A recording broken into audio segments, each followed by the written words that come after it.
do that, we have to take a moment to thank our sponsors. Without sponsors like Amazon, who is sponsoring this particular session, we would not be able to bring you stellar workshops like you are about to partake in. So Amazon, thank you so much for being a valuable investor in the 100, in the work that we're committed to. So, without further ado, welcome to the Empowering Black Voters to Overcome Systemic Attacks on DEI, Black History, and Societal Access. We're going to be in here for about 90 minutes. There will be about an hour panel discussion and about 30-minute Q&A.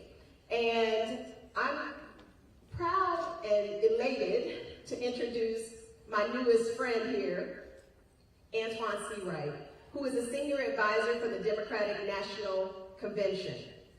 He is also supported by an illustrious panel of Cliff Albright, if you could raise your hand, from Black Voters Matter, he's one of the founders, Roland Martin, who is a political commentator, Isaac Hayes III, founder and CEO of Fan-Based Social Media, Inc., and Aya Atterbury, who is the Chief of Culture for the League of Women Voters. Without further ado, please give a round of applause for our panelists and our moderator, Antoine C. Wright. Good morning, everybody. Good morning. Good morning, everybody. Good morning. Let me start with what my mother and father taught me to be the two most important words in the English language. And those words are thank you. I know she thanked Amazon for sponsoring this, but that does not matter if you all did not show up. So thank you all for being here this morning for this very important conversation. Give yourselves a big round of applause. You know, it's good to be back. Last year I was here, as most of you know who were here last year, and we started this conversation around the importance of the black male vote. And most of you know from my work, both at the DNC, to re-elect this president, vice president, to make certain that Hakeem Jeffries, a black man from Brooklyn, is the next speaker and the first black speaker of the House of Representatives in Washington, D.C. Y'all should be clapping for that. But since 2014, I've spent a lot of my time traveling this country, talking about the importance of the black vote, but leaning in with precision about the importance of the black male vote. Because without a doubt, black women have carried their fair share in this country for many things, but black men, we have some work to do. And so I spent my time traveling the country talking about this. So we started this conversation last year, and like going to church, like going to the barbershop or the beauty parlor, the nail salon, like mowing your grass, you can't just do it once and think that's going to solve all your problems. So here we are again, having conversations with an expanded scope when it comes to DEI and black history and societal access. So I am so excited and so pleased that you all will join this panel. I'm going to open up this conversation and allow the panelists to give a brief, now in South Carolina we mean Sunday school brief, introduction of themselves. They are very decorated and colorful in their own way throughout their careers and the work they're doing, but I'm going to allow them a minute and 30-second introduction of their own. I'll start here to my left. How you guys doing? Good morning. My name is Isaac Hayes III. I am the founder and CEO of Fan-Based. I'm an Atlanta native, been here my entire life. 20 years in the music industry as a producer and songwriter. And I am the son of the late, great Isaac Hayes. If anybody doesn't know who that is. Yes. Applause. You know, you say that, the next question is, can you say? If the world depended on what I can say, that's easy.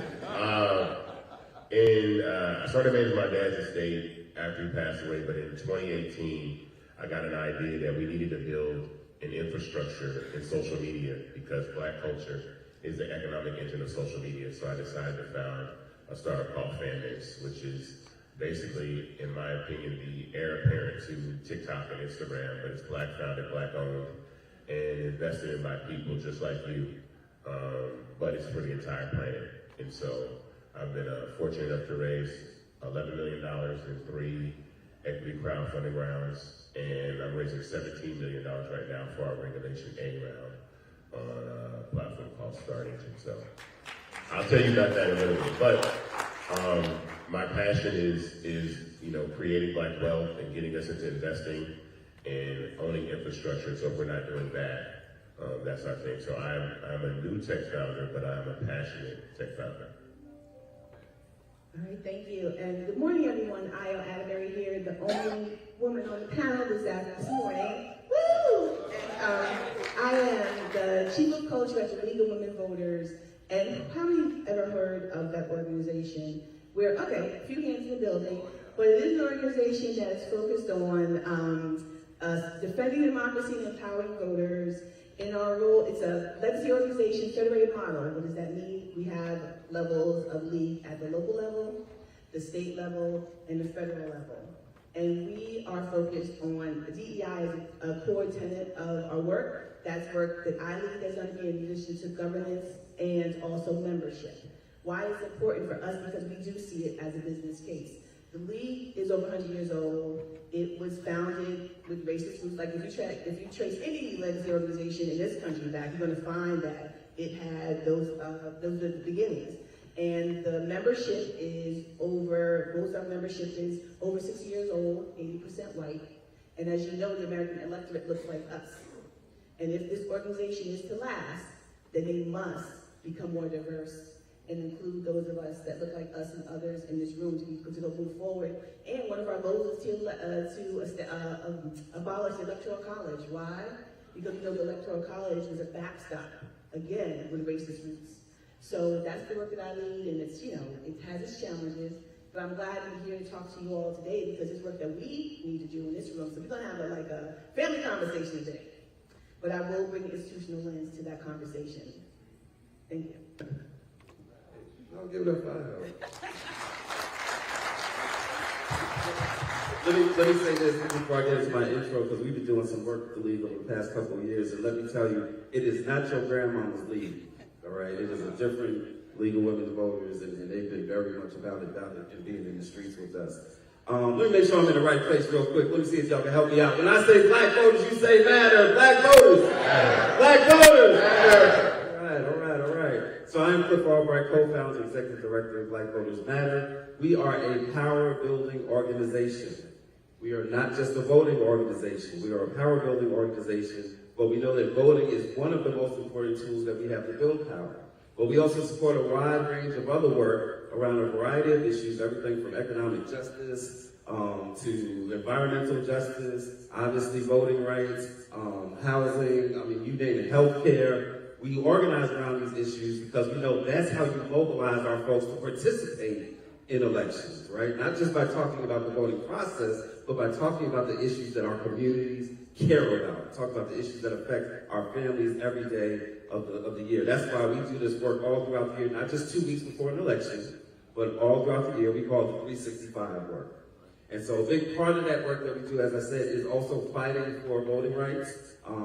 We've been involved in trying to get, and I'm sure we'll talk about a little bit later on, the key legislation that, we need across the country, the John Lewis Voting Rights Advancement Act, the Freedom to Vote Act. We'll talk about that some more. But the other thing that we do is we travel around the country motivating people as we drive around in what we call the blackest bus in America. Any of y'all ever seen the Black Voters Matter bus anywhere? Seen it on TV maybe, or maybe in your communities? Because we know that we've got to energize our folks, again, to get them to participate in these elections. And I'll pass it on the road.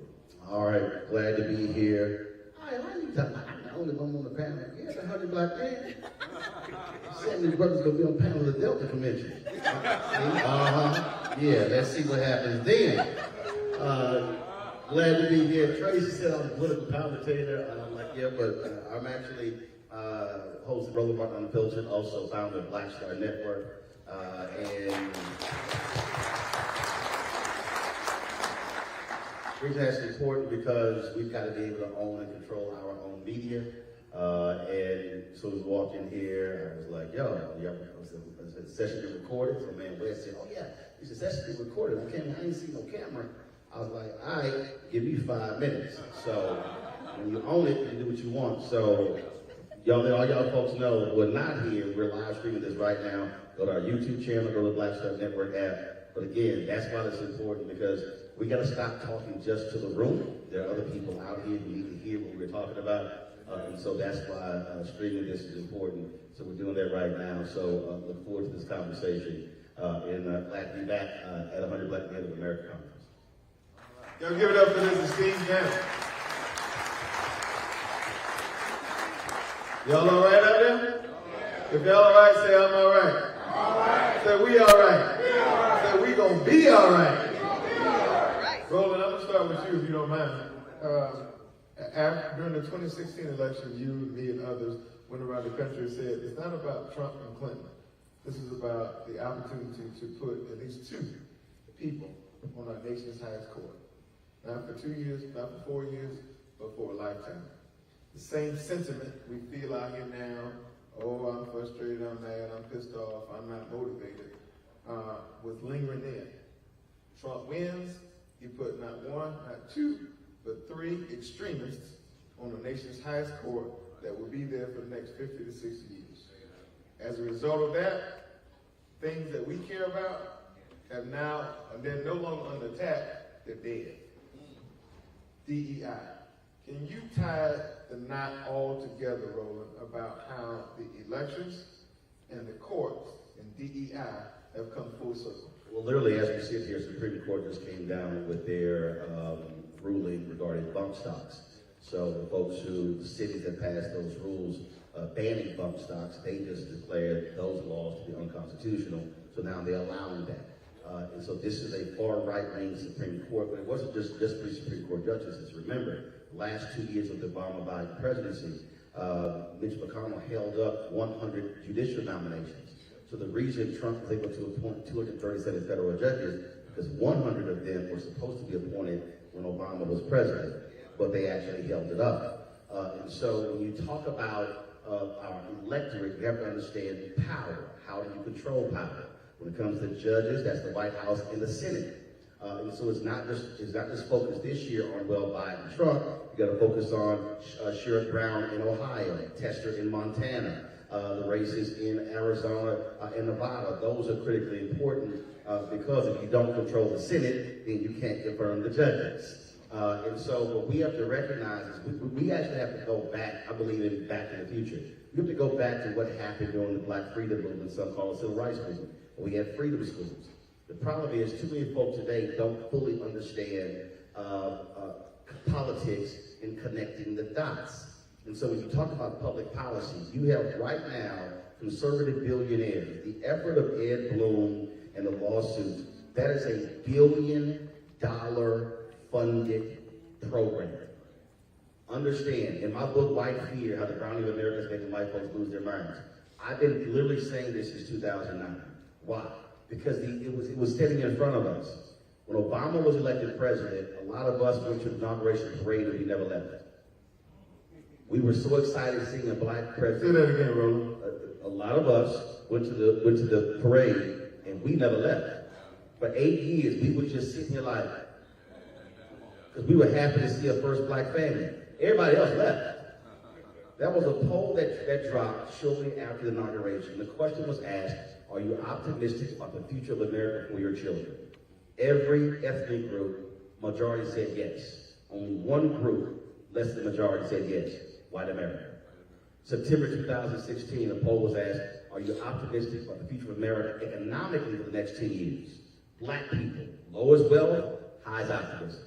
Latinos, second lowest wealth, highest optimism. White folks, highest wealth, lowest optimism. I told John Adlon at CNN, we are, in 2009, we are in the stages of white minority resistance. He goes, oh, well, white folks are the majority. I said, but 2037 is the key, because they are going to be minority. When you look at black, brown folks become the majority. So the attack, this is a very specific attack. And they're using laws that were passed to benefit black people now against black people. They're using the 1866 Civil Rights Act against black people. So what we now have is this well-funded effort, and we have a completely disjointed effort on this side, and there's been no consistent, focused response. You've got Silicon Valley, the billionaires there, pulling billions of dollars out of various programs. They are now siding with Trump because they want to keep those tax cuts in 2025.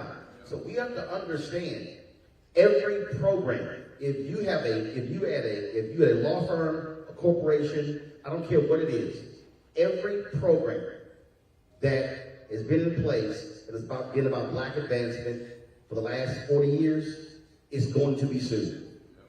We better be prepared for the onslaught because it's coming, because they have a legal apparatus in place, judges in place, and if Trump wins, they are going to move forward and look at Project 2025. They literally have a provision in Project 2025 how they're going to target anti-white racism in the Justice Department.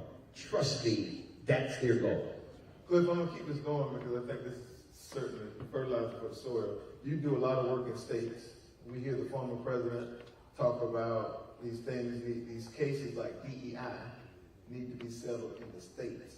We get so focused sometimes on the presidential election, we forget about the importance of local elections. Tie the knot between DEI and states having to say so. In my home state of South Carolina, legislation was passed to eliminate DEI programs from all state government agencies. That is the new wave that's happening, started in the South, is happening around the country. Can you talk about how tying those two things together, states' rights, local elections, building community? No, it's a great question. I mean, the first thing I have to say on that is, when they say things like that, like, oh, we wanted to go back to the states the same way they said that about abortion rights, right? There's a lot of stuff they say they want to go back to the states, but then what you see them doing, you see them trying to pass national bans against abortion, against contraception, IVF, and all that. And the same thing applies to the racial stuff. Oh, we want the states to decide it, but then at the same token that they're acting at the federal level to end all the things that Roland was just talking about. So it's really a dual strategy. They're trying to do it at the federal level, but also at the state level. But to your point, what goes on in these states is critically important. We say all the time that in fact, and even more narrowly, what happens in these counties in a lot of these states. Because we say it all the time, it's our rural counties in the South that are often the laboratory. It's a petri dish where they concoct all this stuff. And then they take it statewide. And then they take it federally. And so we have to pay more attention to what's going on at the state level, at the local level. And that's part of what we do when we have our conversations with folks. We want them to be motivated about the federal stuff, about the president's election, about the Senate, and we talk about all that stuff. But for some people, especially folks, not necessarily like the folks in this room, folks that aren't regularly engaged, right? For folks that aren't super voters, the best way to get them involved, the on-ramp, is usually something local. It's that local ballot issue, that local referendum, right? Or maybe it's that local state house seat, because what's going on in these state legislatures, y'all, is crazy. Banning books, banning education, banning AP, all the other stuff. So we have got to have conversations that connects all these dots, that lets folks know, yes, we got to be involved at the presidential level, and we got to get accurate information about what's going on with the presidential election. We got to be involved at the Senate level, but we got to be having conversations about what's going on at the state and local level, because again, for some people, that's going to be the thing that actually is the hook that gets them more directly involved. Cliff, my mentor, my political father, Jim Clyburn, always says the closer your government is to you, the more important it is for you. And so we've got to fine-tune our focus a bit as we plow forward going into November and Novembers to come. To our dear sister who came to disrupt this black man conversation. I know black women have always historically been disruptors. And she's further proof of that. Look, when we talk about the attacks on DEI, when we know because of this president and this historic vice president, black women are in roles and positions that they did not even have the sense to pray about or pray for. We also know that black women own more businesses than ever before in the history of this country, and all the great trends that are happening because of black women. But at the same time, when DEI is under attack, black women are under attack. Can you center that for us in this conversation? Because I want to give these sisters in the room a little flavor of this too. Yeah, I mean, when you start looking at all the things, right, about DEI and women and the work that has to be done in this space, but I want to just go back to one thing that's really simple. is that it's about us being active locally. There are always going to be attacks. If you look at the history of DEI, we want to call it DEI, we call it affirmative action. It started in it's been since we've been here, right? We've been fighting.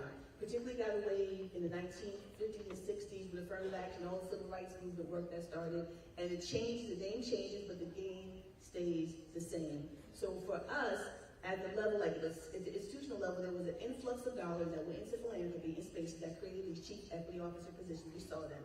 And as Roland talked about, it started to shrink. And those of us that were paying attention, who watched the 538 map, who weren't surprised that we had the change in regime that we had in 2016, because we were watching, we saw the numbers. What you talked about in terms of who voted for what, you started to see in the second administration that the support for President Obama, white folks had plummeted. So black women, black folks, our people of color carried us through. And we still have work to do. For black women, we're under assault in all the ways. There's medical apartheid. There's all the things about, who saw the report about black women and maternal health, maternal death, right? We're highest rate, and particularly areas where there's affluence, right? So we have to think about, we have to go back to our old school kind of each one, teach one, the freedom schools you talked about, right? We've kind of gotten away from that because we left our communities. We are now sometimes in integrated places. We have great accommodations. And so we are now looking at a system that's doing what it was supposed to do, but it's shifting. And so we have to be smarter and thoughtful. Not smarter is not the word we're looking for, but we have to be more thoughtful about how we approach these things. So education, so for instance, I'm gonna make a plug for the work that I do. Vote 411 is one thing that we have for legal women voters, where you can go get information about what's happening in your community, understanding the issues, and being active locally. Who's on their PTSA? Who goes to their city council meetings? Right? Like those things that they apply to black women, they apply to all of us.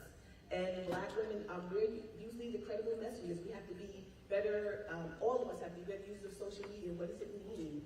And what messages are we getting? Are we having these visceral reactions to different things? So I want to say it's all looped into our experience as black folks. Black women are under attack, black men are attacked, we're all under attack, and we have to continue to go back to some of the things that we've lost or haven't been paying attention to in terms of how we build community, build relationships, and energize each other, and get people to understand that what's important is that what are the voting issues that are important, particularly our young folks, right? And it's hard to make that connection. The idea that you should do this because your ancestors said so, because you were told that that people did this for you in the past, that doesn't land with them because they need to know about now. How does this impact me day in and day out? And they don't understand that the government is actually not working the way it's supposed to. Senate is supposed to hold the executive branch, right, accountable. They're not supposed to line up. We got a situation where people are lining up because they want power. And so our power is in the connection, the building, and getting out here and protest and vote. Hold accountable your elected officials. As Ron talked about, we still celebrated, but we didn't do the other part of it, which is we need to be out here continuing to push. That's what's next for us. We can't take our foot off the pedal because the system is running away from us. And we've got to go back to some basics about how we actually build civic engagement. Thank you. To Alden Hayes, the brother who can sing on the panel. No romance without finance. No romance without finance. Political romance, social finance, you name it. No romance without finance. When we talk about these attacks on DEI, there's a financial component to it that hits us harder in the wallet than it does other communities. Can you lay the groundwork for that? Elaborate further, because I want to make sure I target. If the University of Florida eliminates the DEI jobs, that means some black person is out of the job. Correct. When George Floyd was died, millions of dollars were pledged to billions were pledged to DEI programs. Most of that money never showed up in the mailbox. The financial component. That money was supposed to be allocated to programs that impact our community. The money never showed up. They eliminated jobs. Round the circle, if you will, about the financial implications when programs like DEI are under attack or eliminated.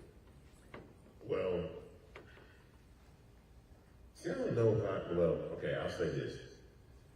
I understand diversity, equity, inclusion, but I also question that because I'm someone that's lived in Atlanta my entire life. I don't know, anybody in here from Atlanta, like live here, if you live here, raise your hand. Anybody? Okay, cool. So it's not very many people. I want to tell you this. Living in the city of Atlanta my entire life, I've never felt like a minority. Never. Never one day. It gives you a different perspective, a different energy. I've never felt second to a white person ever in my entire life. I don't know what that feels like. And that's a different energy that you have. When you don't live in a city like Atlanta, I say you grow up with something called like a minority existence or a minority mindset, understanding that white supremacy runs everything, and you fall second, third in place or whatever, and try to fight your way through that. A lot of times, that is a big waste of time, a big hurdle that we don't really, we spend decades trying to permeate, and it doesn't necessarily work out. I saw myself as a young man see a city like Atlanta that was crafted from religious leaders leaving the church and going into politics. You gotta remember, Dr. King was assassinated in '68. We had the first black mayor in '73 with Maynard Jackson. So we went from the church to politics because I'm pretty certain that the statement was basically, or the ideology was, we can march to our feet or soar and bleed, but if we don't change laws, then they're gonna just pick us off one by one and nothing's going to change. So Atlanta is a carefully crafted, beautiful city based on black power, black political power. And even, William Hartsfield in this might have been 1940, 45, warned the white community of Buckhead that the black community of Atlanta was coming and that they're gonna be black voters. And so for me, when I think about DEI, I understand that, but that's trying to be included in something as opposed to creating our own. And so, okay, this is where I got.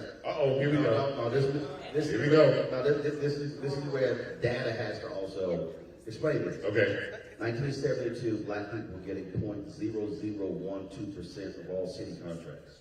Oh yeah. So when Maynard Jackson comes in, says, listen, tumbleweeds will be going down the airport runways before they be built. 100%. So black political power drove black economics. Right. The problem, though, we've seen this in the last 3 election cycles. Atlanta's almost had a white mayor. Yeah. So part of the problem is that when we talk about black political power, and Cliff is seeing this all the time, what we're seeing is the last 5 elections, black turnout has gone down. You had a high with Obama in 2008. Then in 2009, we actually had a 9-point gap between black men and black women. Mm-hmm. So you see the decrease in turnout. So the problem is, what is happening is, because we're not voting our numbers, what's then happening is we're actually about to start losing power. So the power, so you take folks who are 65 older, they vote at the highest. Yeah. They also self-identify as Democrats.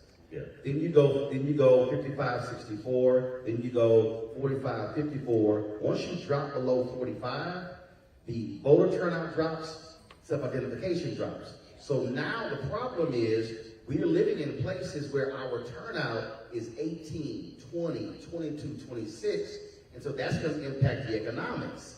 Well, And remember, even though Atlanta has been the black Mecca, the white folks in the state capitol been trying to take that airport.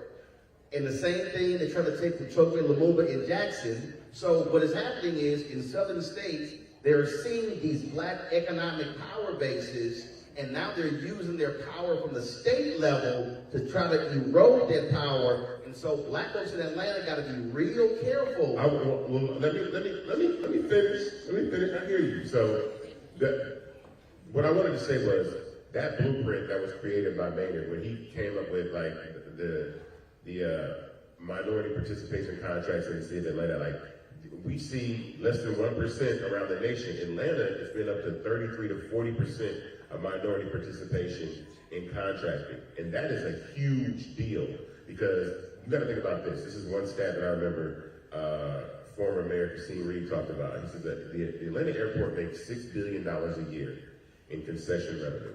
A sticker done, food, anything. 33% of that by law has to go into the pockets of black people. Those businesses have to be owned by law, right? So when you think about, everybody knows what Shake Shack is. If anybody ever been to Shake Shack, have you been to Shake Shack in the Atlanta airport? Have you ever been there? Well, the owner of Shake Shack in the Atlanta airport is a black person, and they had to be a black person because we're creating laws to do that. My point is that if we don't start to duplicate that model and spread it out statewide over other states, back and forth, we are going to lose. So when we talk about DEI, I think we also have to concentrate our power, our voting power, and then spread it. Because I say this all the time. I don't want to offend anybody, but if you know, Los Angeles County is a 6% black population. You're never going to get nothing passed in Los Angeles County if you're a black person. What I do say is that when people have opportunities to move and concentrate their power, like Jackson, Mississippi, right? Or Birmingham or Montgomery, Alabama, or Shreveport, Louisiana, or Atlanta, Georgia, we should take opportunities to do that. My only issue with that is we do get into the tough conversation of, are we willing to do what it takes to make those types of changes? So these are some of the challenges we have when we have these discussions in our community, right? Because what we, and it's valid points on all sides, part of the challenge that we see is, you know, when we make the economic argument around, you know, whether it's Atlanta as a black mecca or some of the other cities, the part that we lose is this: Atlanta's also got one of the worst ratios of wealth to poverty, right? Even within the black community, right? And so sometimes when we have these discussions, and I think this connects to Roland's point about like the decreases in turnout, we're having an economic discussion, and we got a whole segment of our community that has not benefited from the fruits of some of the economic development. And then and that's part of the reason why in a city like Atlanta, why we run the risk of having a white mayor is because when we say, hey everybody, this is the black mecca, you got segments of the black population that are like, this ain't no mecca to me. I'm not benefiting from that. And so we have to be prepared to be able to have a discussion that recognizes all of that, because what happens is if we don't have a discussion and deal with that lived reality, we can't act like they're crazy. We can't act like they're just lazy. We got to deal with that lived reality, because if we don't deal with it, that's when the disinformation comes in. That's when the people start coming through and say, see, your cities are failing you. Those Democrats are failing you. You need to come on over to our side. In every piece of disinformation, there is a sprinkle of truth. In every piece of disinformation, there's some real concern that our community has, or else the disinformation and the propaganda wouldn't find a place to land. So we gotta have the real discussion and be prepared to deal with the realities of where our politics and our economics are not necessarily benefiting all parts of our community. That doesn't mean that there's not good stuff happening. That doesn't mean that this administration, they got a good story to tell on a range of issues, including criminal justice, including black farmers, including HBCUs. There's a good story to tell, but if we don't tell the full story to those parts of our community that aren't seeing it and feeling it, then we're going to lose them. Well, and I guess and I guess I started this point, and Roland, I think you have appreciation for this, is that all progress ain't permanent. Yes. And we made a lot of progress in our community, from airports to ports, from C-suites to the streets. We made progress. But we also see people who are abusing that progress. Because although we may have a senior vice president of community engagement, that job is on the line. And if that job is eliminated, then the money for the YWCA, the Summer Basketball League, the Summer Job Program, all that goes away. Billions of dollars when a black man was killed on the camera. Pledged to do better in this country. Now those same people saying to hell with that, we're not going to do that. Yep. So it doesn't matter that we had success, respectfully, under the mayor. It doesn't matter that we have people in jobs and roles. Those things could not exist in the short term if we're not careful. And I guess that was the economic romance part of the conversation I was trying to bring through. You want to follow up? Well, I mean, the reason that I make that statement is that if there is not an idea or a mindset that political power, everything comes from political power. And we focus a lot, even with this national election that we have coming up. I see online the dissatisfaction what a lot of people have to say about the Democratic Party. Like young black men don't really like get behind the Democratic Party. What I can say, what I always say is, for me, My experience is all I've seen is Democrats work on behalf of black people. Because I've seen Maynard Jackson, Andrew Young, Shirley Franklin, Sean Reed, Andre Dickens, so on and so forth, create laws that benefit black people. My message to us is, when are we going to take that message and expand it and do more, right? And recreate and duplicate that. Now, he mentioned income. One thing that I hear all the time, and I think is a good talking point, is Atlanta has the largest income, the biggest income inequality in the country, I guess, for black people, right? Has anybody ever asked who has the best? Like who has the best income inequality?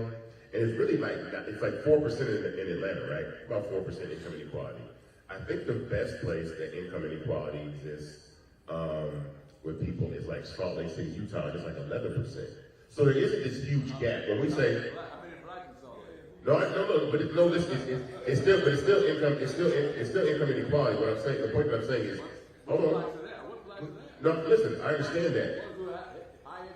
We're gonna get there. We're gonna get to the audience in a second. We gotta plow through. We gotta plow through. We're gonna get there, but what I'm saying is that the gap is not as wide as a lot of times some people say that it is.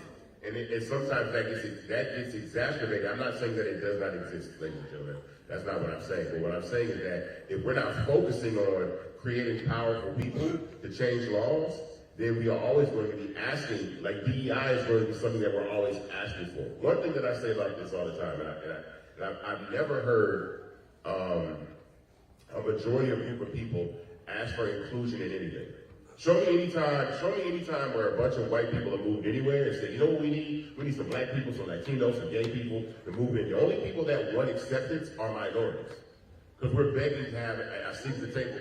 No, that's the truth. Find me a place where we're begging to be involved in something, right, that we don't control. Nobody in the city of Atlanta is begging to be included in anything right now. So let me say this before I make this. This is called diversity. One second. Hold up. Before I make my comment. Make it quick. I'm a firm believer in this here. When our greats in the room, we also get to show them respect. Put your hands together and show appreciation for Ambassador Andrew Young.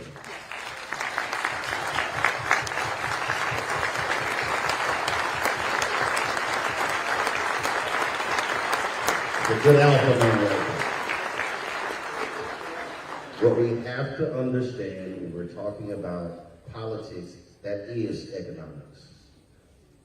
Elon Musk is the richest man in the world. Not because he pulled himself up by his own bootstraps and he's brilliant. It's because he has maximized tax incentives from cities and states. Jeff Bezos gets tax incentives to build warehouses and bring jobs to places. And so what we have to understand is that is economics. There are a lot of us, and I see this on the social media all the time. Man, we gotta do for self. You cannot show me any major corporation in the country that's done for self. Okay. We literally provide massive incentives to oil and gas, to every single industry. I understand where do for self comes from. But what we have to understand is that I had folk tell me, I had a young brother who came on the show at a school, and the reason he was actually booked on my show, brother from Georgia, recently was booked because he was supporting the voter suppression law in Georgia. But when he comes on the show, I don't want to talk about that. I don't get myself involved. I want to talk about my school. I'm like, no, you're going to change the subject. So when I was challenging him about government assistance, folks are like, there you go with the government. Well, guess what? The school that he was trying to get for young black boys was a public school. He had to go to government to get to school. So they were mad at me because I was breaking down government assistance. And so we have to understand the language that is being used for people who are not registered and who are not voting. And so what we're doing is too many of us are having 30,000 feet conversations, and we're not saying on the ground how this particular policy, that a bill that was passed, impacted this person. There are black people right now who are saying, man, my pockets were full when Trump was president, not realizing that a Democratically controlled Congress passed the bill. Not realizing that the $1,400 check that you got in 2021 wasn't Trump, that was through Biden and Harris. Not realizing that the child tax credit went up to $2,000. Not realizing who cut the earned income tax credit. But what's not happening is, and this is where black media comes in, that we have to own up to. Our information sources have completely been decimated. Ebony is not Ebony it used to be. JET doesn't exist. BET has a monthly news program that barely anybody watches. TV One canceled my show in 2017. They have no news. Aspire, no news. Revolt, a weekly show that very few folks know about. You have your black newspapers, many don't have reporters. And so when I'm talking about fighting for campaign dollars to advertising, and also $340 billion being spent on advertising, that black people get 0.5 to 1%, is because our organs, Black Enterprise is no longer the Black Business Bible. They barely do any stores. They're a conference company. And so what we right now are dealing with is a devoid of information sources to get information to our people. And what Cliff said, what then comes in, Instagram and TikTok drives misinformation. And now we got to spend loads of effort to get folks to stop believing the lie. That's the battle that we are in right now. And I want to add, Very quickly, I want to say that, everybody's got a chance. It's my turn. Okay, so I want to say, you had your turn. You had your turn. I want to say gerrymandering is an issue, like, so I'm nonpartisan, right? Lee's nonpartisan, but I want to say gerrymandering, as Cliff was talking about, is one space where we're dividing the political power of black community. So when you concentrate, that's the way you got to focus all the way through, is that they will find ways to break it up. Right? That's one thing. But also, when you're talking about people ask for handouts, I want to reframe DEI. I want to reframe this. This is our stuff. Our ancestors built this, and all these was built on the backs of the labor that's provided. And what we're saying is, we have been denied access and opportunity. Not to be work hard. How many hundreds of black communities were decimated, drowned, or burned down when we were thriving over the years, and then put us behind it, continue to happen. So when you talk about DEI, it's not us asking for a handout. It's the same. We pay this. I pay my taxes. We pay taxes. Part of us pay more. Most of us pay more taxes than our billionaire folks who get government assistance. But because they're on the upside, they get their money before the system. Those that get on the outside of the system, you're talking about taking money from, taking their money out of the system. So what I'm saying is, this is about us building power and talking about what we deserve, what we've been denied, and now we've been moving forward to take that. That's all I'm saying about that. We're going to plow through these next set of questions here and try to get through as many as we can. Cliff, you flirted with it, let's state it. Misinformation, disinformation down south, we call it lies. Black people are the #1 targets for it, in particular online, where I'm told by some of the research we've got back at the DNC that 60% of all people are now getting their information online. Traditional TV's out the window. Roland, you kind of touched on that. Talk about how we as black people have to be careful about our information sources and where we're getting information quickly. Yeah, I mean, they have been very strategic about trying to find, one, just in terms of where they're advertising. They are, unfortunately, the conservative side has actually been better at micro-targeting our community. There are ads running right now on some religious stations that half of our community knows nothing about. But they are targeted to segments of our community with like anti-LGBT information. They're going hard on them. And so they're picking out, and then there's some stuff that they're targeting to black men, right? Which is a whole discussion, because we really need to have the black men discussion. Trying to get there. You're trying to, okay, so I'm gonna leave it alone. We're gonna circle back to it. I lost my train of thought talking about black men. But the disinformation is very strategic, and it's on a range of issues. It's on, like I said, LGBT, it's on the economic stuff, it's on criminal justice stuff, and the crazy part is some of the disinformation that they're putting out there is on topics that there's actually a strong story to tell. Like, how many of y'all have heard that this administration has done nothing on police accountability, right? People upset we didn't get the George Floyd Act, which is true, right? But check this out. We marched in the streets for months to get justice. Spurred on by what? Breonna Taylor, George Floyd, Ahmaud Arbery. At the end of the day, it was the Department of Justice that prosecuted those who killed Ahmaud Arbery.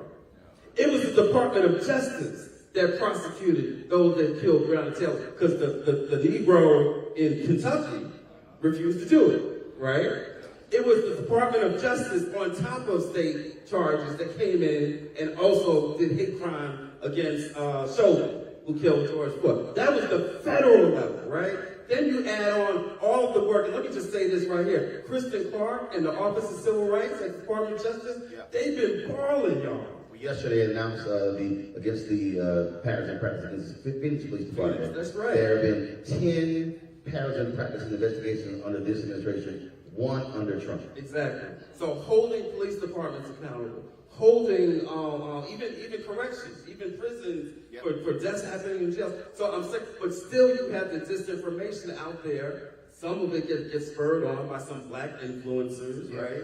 Some of them are black influencers who are actually billionaires or multi-billionaires, right? So they got their own set of interests, but for whatever reason, putting out disinformation about some of the stuff that has actually benefited our community. So, but the problem though is, and I've said this specifically to the White House, they haven't talked about it. So the problem is, Biden has this view of we need to create a wall between the White House and DOJ. I'm like, dude, you appointed the Attorney General. That's your guy. I said, I just understand. And when I say, I've said it to the VP, to the Chief of Staff, I'm like, I don't understand your DOJ, you're putting prison guards, wardens, cops in prison. Y'all, not one time has Karine Jean-Pierre talked about it from the podium. I said, so the impression in the public is y'all ain't done nothing. I said, you haven't even told your story. This is where messaging comes in. And so we just have to understand that, and this is how, this isn't a Democratic conversation, this is a black conversation. And so what we have to do as individuals, I can't wait on them to figure it out. I can't wait on for some white Democratic strategist to figure out black folk and what story to tell. Because, as you started out with, we know exactly what Project 2025 is about. And we understand the hell is going to be on the other side of 2025 if Trump wins. So we have to be messengers in our communities. What needs to be happening right now in every single black community, you should be organizing town halls, having discussions, and actually taking the questions. So for the people say, man, I don't know what they're doing. Your deal should be, fine, we're going to answer the questions, but we have to understand the role that we have to play here, because I'm telling you, the strategy that they are, Leo, they are sitting on multiple billions. 2 billionaires have taken over Texas. They are targeting us. There's a bullseye on our back, politically, economically, socially, and we had better understand the couch cannot be an option in November. And when we get to the next steps, real quick, when we get to the next steps, we'll talk about things that everybody in this room can do, but one of the things I want y'all to do in the meantime, and we'll circle back to it, if y'all can scan that QR code up there that says Black Voters, scan them both, right? But if you can scan the one that says Black Voters Matter, it'll take you to the site, and we'll talk more about what everybody in this room can do, because guess what? Everybody in this room is an organizer. Everybody in this room is a messenger. I'm gonna come to you quickly. Your wheelhouse is the online space. We know that's a growing space. We also know there's an education gap when it comes to our community. Can you briefly touch on how we got to catch up in that regard? Well, I think one of the things that we've done with Fanbase is we've done a partnership with Propel, which is a nonprofit powered by the Southern Company in Apple for HBCUs. So we have the first ever social media platform HBCU partnership. So no, they've done partnerships before, but I want to make sure that we are empowering the youth and educating them on actually the skills that are going to move forward in America, in this country, in the world with AI and technology, the things that we're behind. Trade skills are always going to be something that are totally important and impactful, but I want to make sure that we're teaching young people about what's coming, because AI is going to eliminate a lot of jobs, but there's going to have to be people that are prompters, there are going to be people that understand this place, this field, And the technology that we even use at Fanbase is garnered AI. So we have a lot of young people that work for us.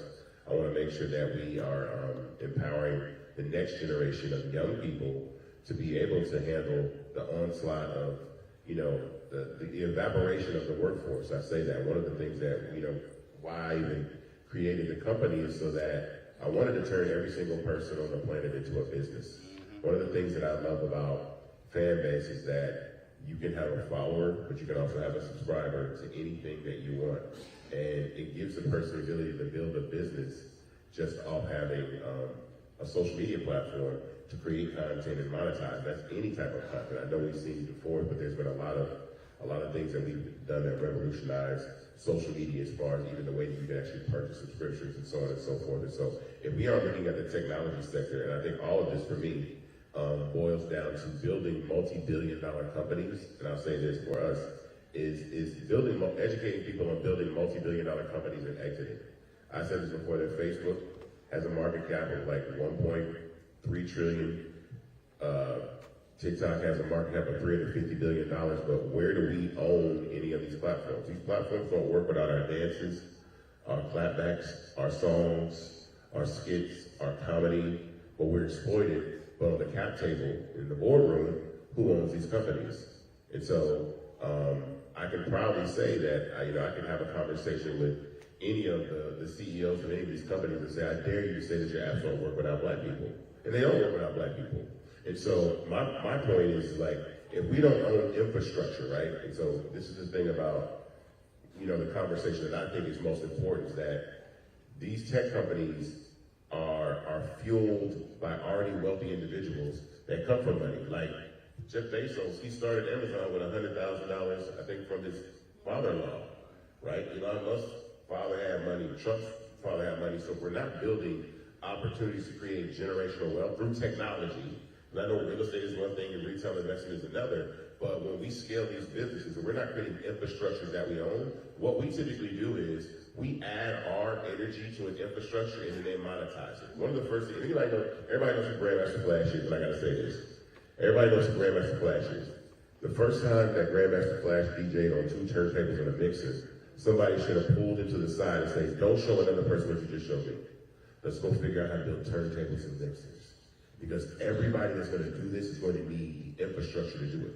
Fast forward to today, Pioneer, Techniques, Serato, they own the DJ industry, and they've literally created a piece of hardware off his idea. He's the one that put the 2 turntables and the mixer together and do that. Now you got the DJ industry is like a $16 billion a year industry. That industry should be owned by Grandmaster Flash. He should own that industry. So I'm in the business of creating infrastructures rather than being customers to our creations. Antoine, we also have to challenge our organizations. We are literally steps, and was it this floor, Ambassador Young, where Dr. King spoke, 1967, the last essay it was right here. Okay, that speaks where do we go from here? 1967, August of 1967. I got it on my phone. One of the most important, I dare say, the most important program that Dr. King initiated, actually came from Reverend Leon Sullivan, was breadbasket. The problem that we are operating is we are walking around a thinking report without realizing that we're actually driving the market share of many of these companies. The reason you had a significant number of black millionaires created by breadbasket is because they leverage black people to say, if you do not do business with us, we won't do business with you. It wasn't just that speech in August of 1967. He literally said the exact same thing on April 3rd, 1968. Why am I saying organizations? We have significant organizations, Divine Nine, 2 million plus members, 100 black men. We can run down the line. How are our organizations leveraging our power to force those corporations to spend the billions they promised after George Floyd? We're not. So what's happening is, when we are sitting here, oh, why aren't they doing this here? But we're not moving as a collective. Again, if you go listen to the April 3rd, 68th speech at Mason Temple, Dr. King talks about collective. So part of this deal is, if we're talking about building more black millionaires and billionaires, and building black business with capacity. That means we have to begin to operate as a collective. We have to have our organizations. The problem right now is too many of our organizations are operating insular, their own business, and not thinking outside of that. You do not have a single black organization that has taken the lead to challenge corporate America by saying, you made the promises of billions of dollars, where's the money? You know why? Because our major civil rights groups got significant money, NAACP about 140 million, Urban League in excess of 100 million, Black Lives Matter was about 90 million, the other organizations, and folks were satisfied. The problem with that is, and I'm just going to use Pepsi as this ain't got nothing to do with Coca-Cola in Atlanta, but I need us to understand money. PepsiCo did a deal with the National Urban League to stand up black restaurants, 5 years, $10 million. I absolutely support it. PepsiCo wants to drive $100 million in receipts to black-owned restaurants. I can support the idea. The problem is they can't track it. So how you know you're going to drive it? PepsiCo spends $3 billion a year on marketing. If PepsiCo committed 5% of its ad budget to black media, that's $150 million a year. That's $750 million over 5 years. And you tell me of the three, which has a greater impact on black America? 5 years, $10 million, $100 million in receipts for 5 years, or $750 million. You do not have us challenging PepsiCo saying, how much Pepsi do black people drink? So why aren't you investing in black-owned media? That's $750 million over 5 years. Now, that's just media. Take that and now apply it to 30 other corporations. We need black organizations to stop being focused on internal business, stop being focused on a company writing them a check for a banquet, and saying, we are here to drive billions of dollars to black people, because when we do that, then we can actually sponsor the damn breakfast. To the sister right here, so she start yelling and screaming at us again. Education. Yes, I wanted to say, like, it's all about education, right? And it's so important. The reason why they're pulling back a little bit of education they have about black history, which is American history, it's not separate and apart from, but we've allowed it to be segmented that way. We have to think about education all the way up the chain into understanding civics, understanding how money works, financial literacy. Someone mentioned financial literacy earlier, but understanding how money works. And for us at the League and just in general voting rights space, lacking the understanding of how policies impact neighborhoods, how policies impact individuals, and that's because people aren't getting that day for day, and we can't, as we talked about earlier, you can't forget about our folks on the ground because they're suffering the most. And I want to say, as we think about this going forward, this idea of collective action is really important. It's something we haven't practiced in a long time, right? And we need to do that because we are individual organizations focused on our bottom line because we're 501c3s, and philanthropy created this. Philanthropy created this space of, like, I'm giving you, Black Lives Matter, 5%, right? If 5% was supposed to be the floor, it was never supposed to be the ceiling. It became the ceiling, it was supposed to be the floor. And so it's like... Black Lead only get 5. We get 0.5. Yes, 0.5. And that's the fearless fund. We're not even going to go there with that. But, you know, it's thinking about education in a large spectrum, but it begins with us touching young people and helping them understand the value for them, and then spreading out. So it's each one teach one, each one reach one, or at the individual level, thinking about the community level with organizations, because we at the League, we partner with Black Lives Matter. We partner with SPLC. We're looking to the future, into just specific about the elections coming up. We're going to talk about it. Can I just say something there real quick? You can. Okay, we're thinking about, like, what you're gonna encounter, AI robocalls. Who's ready, who's prepared for that? The voter purging that's gonna take place. All those pieces, the mass purging, the voter intimidation, the challenges. We wanna make sure folks not only are front and understand the issues that are coming and why it's important for them to go, what is in their self-interest, but also be prepared for the obstacles that are gonna be put in their way. And the obstacles, we talk about people being lazy and being apathetic, but that's not what this is. This is about people, this voter suppression is about paying you low wages, not giving you PTO, and then closing the polls, limit the polls in your area so you can't get there. And we have to just make people understand, help them put a voting plan together come this fall. That's what I'm saying there. Y'all give it up for this family.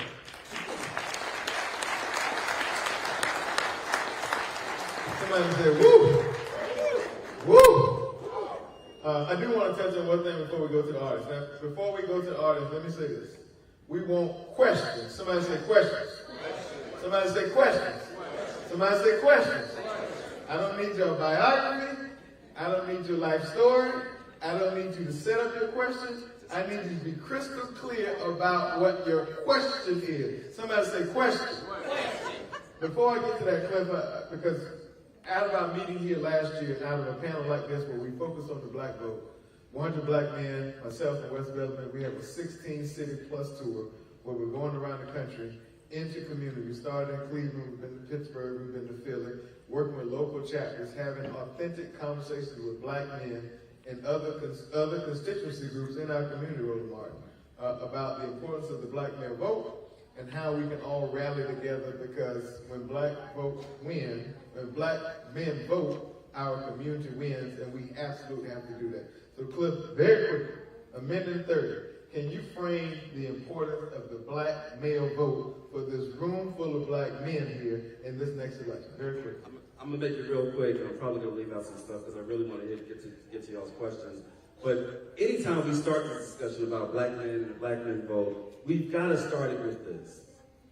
There is no group in this country more progressive than black men, except for black women, right? And even that margin Sustained.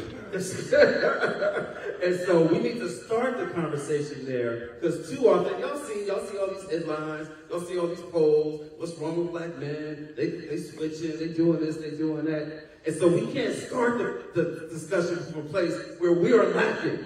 We can't start the discussion from the place where there's something wrong with us, like we're being abnormally against our interests or anything like that. We gotta start the discussion with nobody has pushed this democracy forward more than black men, except for the role that black women have played.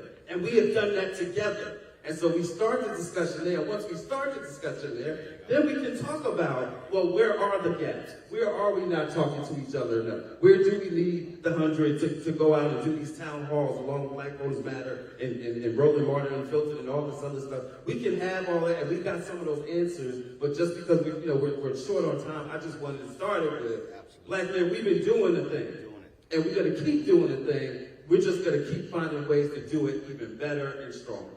And I would add to that, every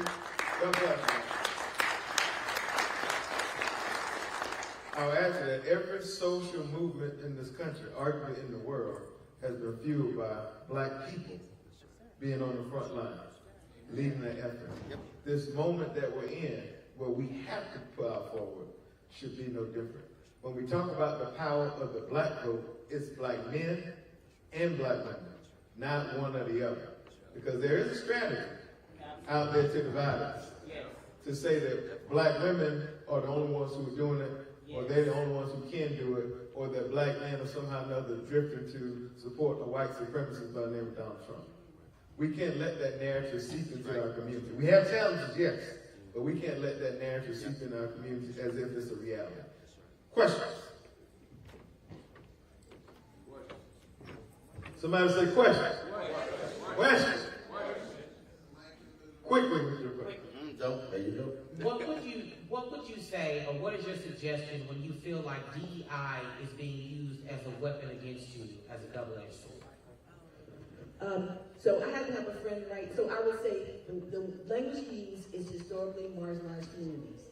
That we have a system in play that advantage, like it has the cumulative advantage of whiteness and the cumulative disadvantage of blackness. We don't have to say, just say, we're talking about historically marginalized communities. It's not because we just are, again, it is about making space for everyone, and historically marginalized communities have been denied, and we're talking about access because we're not included, and we need to be represented in the space in the same representation we have in the community, in the demographic. I also need us to not fall for the DEI okey doke. Now remember, if you read Ellis Close's book, The Rage of the Privileged Class, today's DEI person was the 90s and the 2000s global diversity officers. Yes. Before the global diversity officers in the 70s and 80s, it was the vice president for community affairs. That was the Negro who went to all the black events with big checks and small amounts. Okay? So understand, that's the history of this. So the problem is, what we do we fall for, oh, I had a meeting with the head of DEI who has no budget, who has no P&L responsibility. So we have to not fall for the trap. A company that is real about DEI makes it a part of their P&L. A company where it's all about performative, that's the sin of black personality. But also keep in mind, 75% of all DEI jobs are held by folks white. So we can't get sucked into the DEI conversation, and also where we're the only ones fighting, and we also have to do this here. Now this might make some of y'all uncomfortable. There's been no group that has benefited more from affirmative action DEI than white women. And the problem is, right now, the folk who are fighting for DEI look like us because we haven't challenged enough white women to say, where the hell y'all at? Because y'all been getting paid and we've been fighting for the program for y'all sitting right here. So that has to, but I'm saying that has to happen in a broader way. Thank you, Roland. I'm gonna pull a Donald Trump on you and cut your mic. You can try. Good luck. Hey, my name is Ken Wainwright, and I wanted to ask just openly to be able to partner with each of you because I work up at the Capitol. One and two initiatives that we were pushing was for a labor task force with African Americans to help African American men, women being able to partner up and use technology to open up more jobs, especially for single parent mothers. One of the biggest problems that we face, and this is something I would love to get a comment from each of you, is that we had so-called pro-black, so-called pro-labor legislators who never made the time for us, even though we had the legislation and we put it together. And you had Republicans, unfortunately, who actually made time. I'm not Republican. I don't have a Republican vote in my body. But it was so disappointing to see our own people not make time for us. This is the question, because What's the question? is being able to partner up with this. What do you combat when there's legislators who are African Americans who are not making time when they're at that Capitol, but they're over there campaigning as if they're pushing for us? I think the question is, what do you say to hold black legislators accountable and folks accountable who are in the Capitol, who advocate and fight for programs? Can you quickly answer that, please? Thank you. Yeah, I mean, that's accountability, right? And that's why we always say it's not just about election day, it's 365 work. The real work starts the day after election day, where we gotta be at those meetings, we gotta be at the city council meetings, we gotta be at the state leg meetings, we gotta, have our days on the Capitol, even in DC. We need people like you, so I'm glad that you're framing it as how can you connect with us, because we need people that have that inside information about what folks are and are not doing, to be able to share that, and then we can hold folks accountable. That's part of the work that we do all throughout the year. It's not just about the election. It's how do we get folks to do what they said they were going to do, which is a whole other piece, because too often we got folks running who don't have a real agenda, and you can't hold somebody accountable when you didn't have an agenda, right? So anyway. Thank you, sir. Good afternoon. Simplest chocolate. You said earlier that we have work to do as a Democratic Party to get black men. My question is, there's work to do, but there's nothing out there for a straight black male on the platform for me. When I talk to other black males, they say ain't nothing for me, so why I need to go? Well, I'm glad you brought that up. And He said there's nothing from me. his question is from a platform perspective, what's the agenda for black men? I'm glad you brought that up. And I'll answer it. So, I heard the straight part, but I'm not going to deal with that. I'll deal with that. Yeah, because we got to deal with it. I want to answer the general question. Yeah. The black male agenda. So we are working on the campaign in the White House, putting out a straightforward black male agenda in the next couple weeks or so. And you will be able to see that, hear that, share that, but also that's for the next 4 years, but we have to remind folks what's been done these past 4 years. And I think because part of the information gap as I've been traveling the country is, if I ask the question, can you name 2 things that the Biden-Harris administration has done for black people, most people can't do that. And so it's a double task. Educate, but also inform about it. But that's one. Ask him, what are your 3 issues? What are your 3? 3 things you care about. Well, what are your 3? I can't hear. Prison reform. Okay, prison reform. Abortion, I do care about, but it's not the biggest thing for me. Okay. Reproductive freedom. Okay. And I care about economic wealth. Okay, you care about economic wealth. First thing, what this administration did, which Obama did as well, they unbundled federal contracts where Republicans bundled those contracts. Two, they've had 3 successive years where you had an increase in the number of black-owned businesses and also resources being driven to those businesses. That's actually happened. Now, when you say prison reform, I've done every time they've thrown a warden or a jailer in prison, I've done the story. They have imprisoned more corrections officers and wardens in the last 4 years than in the previous 3-4 administrations. Last point, when you talk about issue of reproductive rights, that's also a privacy issue. We have to understand that the reproductive fight ain't just about abortion. The ruling the other day is in there. They are also going to be going after birth control. They're going after any number of things. So they're going after in vitro fertilization. So we need to understand, don't get something to somebody else's deal. Say, those are your 3 things. What have they actually done on those 3 things? They've actually done this stuff. What you need is the information to back it up when you talk to the folks. And let me just tell you on the economic piece, cut black child poverty in half by 50%. There was up to $7,500 checks that came by way of the American Rescue Plan. That's the fastest language for it. That came from Joe Biden and Kamala Harris. That $100 billion went to save and rescue small black and brown business during the pandemic. That came from the Biden-Harris administration. The executive order that Cliff mentioned, where we banned the federal chokehold, banned no-knock warrants, held police departments accountable like the one in Phoenix that was just announced yesterday. That's because of the executive order by the president. When you talk about reproductive freedom, the black woman vice president, who we will hear from shortly, has been on the front line advocating for what this White House has done by way of the executive order. But we cannot do that unless we have a House and a Senate who will give the president something to sign into law to codify these things into law. So again, there's a lot to be done, but we've got to give you the information to be empowered to talk about it.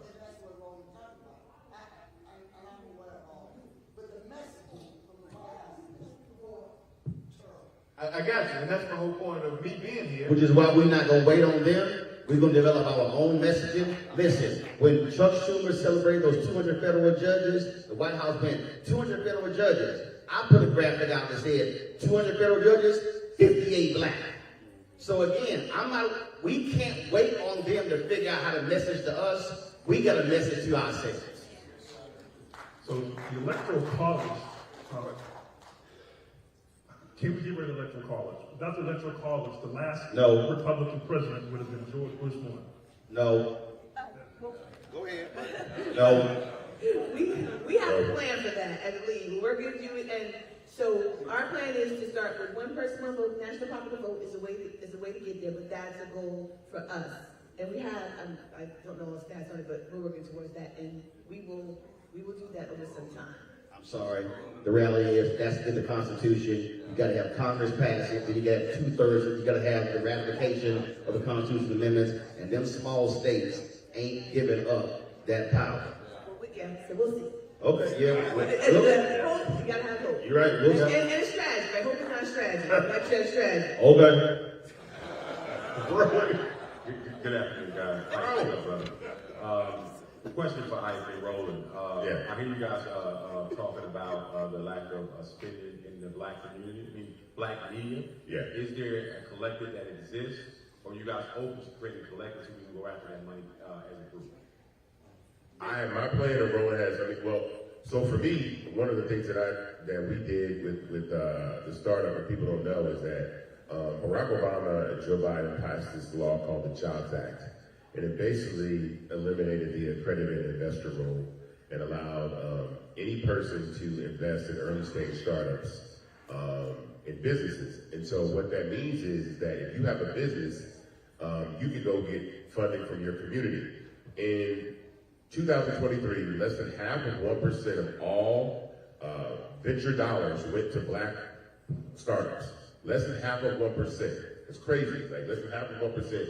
So what the Fearless Fund has been trying to do and is now being attacked for, we weren't getting that money anyway, so now they cut that off. With equity crowdfunding, which is what we've done at Fanbase, because the majority of the investors in Fanbase, over 15,000 investors, they're African American people. So for me, I always want to create the conversation that we can invest in our own businesses and scale those businesses. There's a guy by the name of Orrin Michaels who invested in Uber in 2010. He put $5,000 in Uber in 2010. He was already rich.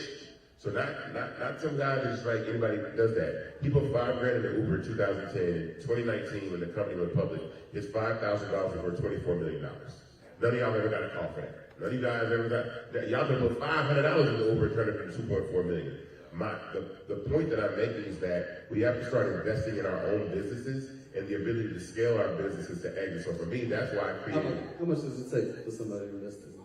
Oh, the minimum to invest in Fanbase is $399. Now, mind you, I've raised $11 million in 3 rounds, and now we're raising $17 million. The importance of this is there is no black-founded, black-owned tech startup that rivals Facebook, Instagram, or all these people. The people that are on the cap table of Fanbase. See, I've seen Fanbase go from a $20 million company to a $50 million company to an $85 million company to a $160 million company. My point is, I'm going to scale Fanbase to a $100 billion company, so we're going to exit. Real quick, the first 10 people that invest in Fanbase today, right here, will match it. Black Voters Matter will match it, so that's $4,000. The first 10 people that do that will match it up to $4,000. That's fine. Go to start. Tell me where to go. Go to startengine.com/Fanbase to invest in Fanbase. Because again, like this is critical, because when you hear these large exits, these people selling these companies, like Be Real just got sold for $540 million. It was only around for 3 years. Those people invested in that company, sold that company, and that's a bunch of rich people walking around that built those companies off the power of black people, and we don't own none of these companies. And that's what frustrates me. I have to answer this question. We have tried to do the Black-owned media collective, but Negroes don't want to cooperate. No. This is a fundamental problem that we have to confront. We tried to do that, but what's happening is, one, corporations know, how can I pick off the least expensive Negro? You cannot have a cooperative if folk then go cut individual deals, because you now increase your power. So the problem, and we've tried to do this. I have said to the other black-owned media folk, if we walk in as a collective and demand X amount of dollars, we can figure out once we get the money how to split it up. But what happens is, we cool with them, so they funded this, we fine with this here, and I'm sitting here going, but they still at 1%. When we called out General Motors, they said, oh no, we're spending more than that. We said, what's the number? They said, that's proprietary. We're like, oh, we supposed to believe y'all? They admitted they were only spending 1%. We forced them to agree to spend by 2025, 8%. But here's the game. We made it clear that's black-owned media. They were like, no, diverse. I'm like, no, I'm speaking for black people. I'm not fighting for nobody else but black people. So we have got to learn in the black-owned media space, I'm not fighting for black targeting. I'm fighting for black-owned. There's a difference. And that's part of the problem. That's why we still are having an issue. And you know what happened? A lot of those companies got money after George Floyd's death. Guess what happened last year? Softening of the market, start pulling back. Then they calling me. I'm like, yo, I have been missing for 3 years. You should have stayed with the collective. Yeah. So that's the problem that we have, the inability for black folks to move as a collective, which is what King talked about April 3rd, 1960. I'm going to ask my panel to shorten the answers because we got a short amount of time and a few more questions. What's the question?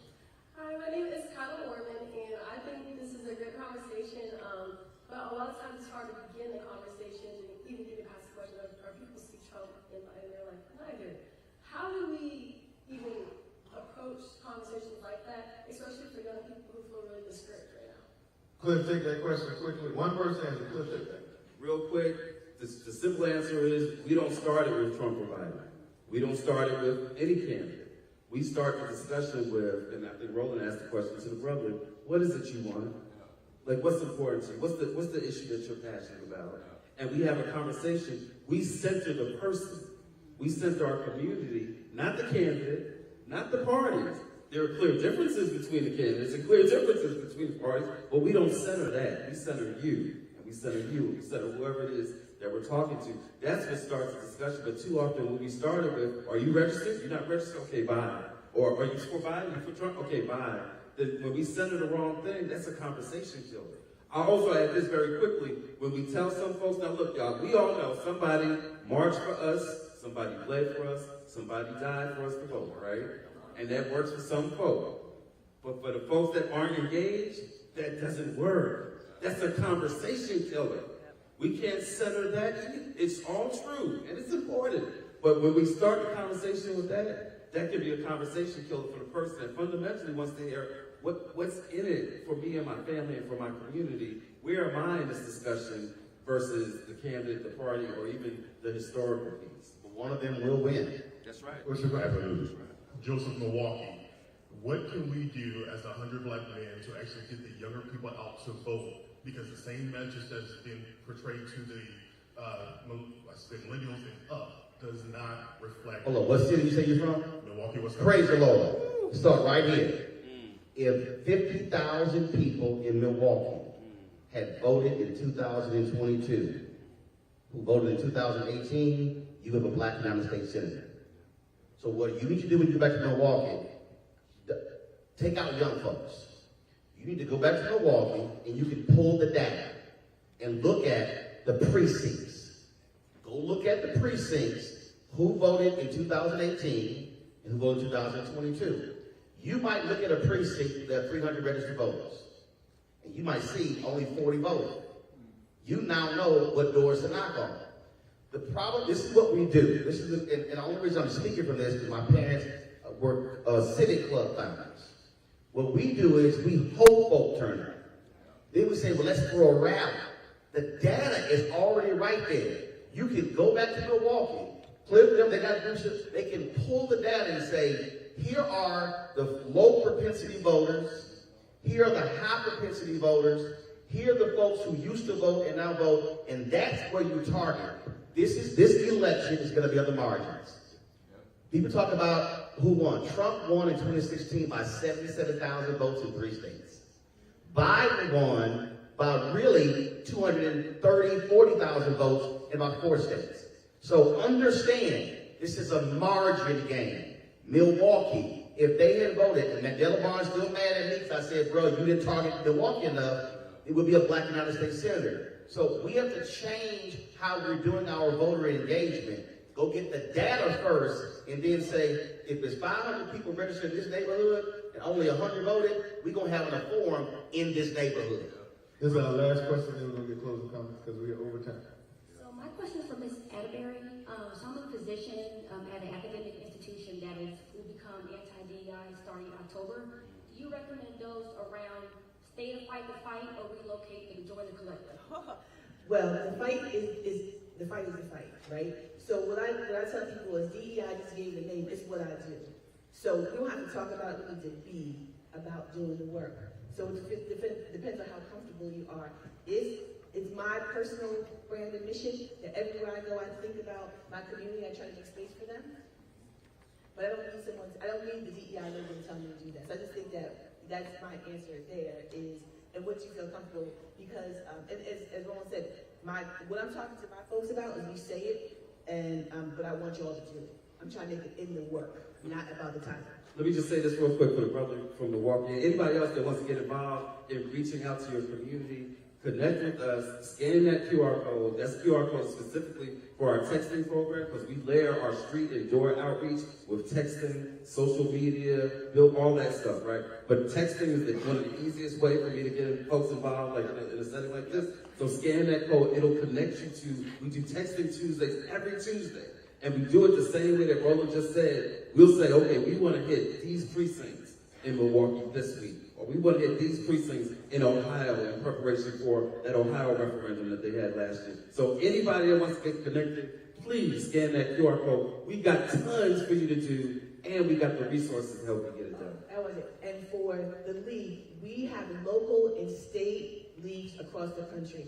LWV.org, we have issues that they work on that are local. So also join and connect with League. And League in Action. We also have Outreach Circle. We have 2 things, League in Action, Outreach Circle, that also mirrors what Cliff was talking about. We partner with them. So, and this ground game, it's a ground game. We won't talk about it. It's not a 9-to-5 joint.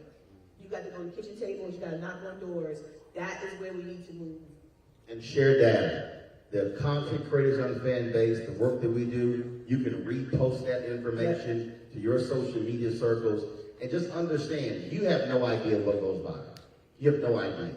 When last year, our State of the Union coverage, I was talking to a conservative about the issue of reproductive rights, and I challenged her on the issue of pro-life. That clip, on our YouTube channel, LDN 400,000, other people have shared that on their platforms. That clip alone has done 30 million views. So you don't understand, you have to be using your social media also to drive messaging. That's my whole point. So this is a collective thing. It's not, hey, I'm gonna wait for Antoine to send us some graphics. No, hell no. If I see a graphic, no, straight up. If I see somebody put a graphic, then I will sit here, oh hell yes, I will copy and paste that damn thing and repost the hell out of it. But again, that's how we have to do this. No, look, as we close that, Roland's right. I am giving you all your deployment papers. This thing don't work if all of us don't work, period. Right? I don't care if you don't like Joe Biden. I don't care if you don't like the vice president. But you gotta like your community enough to know the difference between who's fighting for you and who's fighting against you. And that's what this election is about. It's not about the difference between two evils. Donald Trump is an evil man. Amen. Amen. Joe Biden is not an evil man. You may not agree with him, but he's not an evil man. So let's not buy into these narratives, this misinformation that we hear online in our communities. Educate yourself. Don't be a fool, but exercise your ability to know and to vote, because that is what's going to move us forward. Y'all give this panel a big round of applause. Now, I need to follow instructions. I'm told there's a survey that you all can. Yes, they can download it if you have the app on your phone. If you have the app on your phone, download the survey. Give us high marks. What app? What the one like minute? The conference app. Some folk don't know. Yeah. The conference app. The conference app. I ain't assuming. Information back. Download the conference app, fill out the survey. Thank you all for being here. We look forward to seeing you next year, but certainly we'll see you all next door as we welcome the first black woman vice president of these United States. Lord.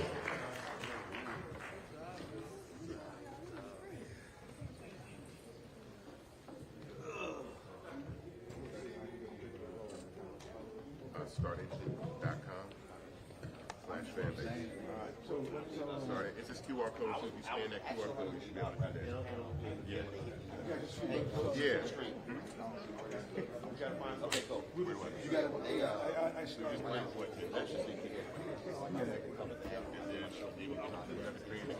Yeah. Yeah, $3.99 minimum. He's going to match up to 10 people, so like $4,000. So 10 individuals invested.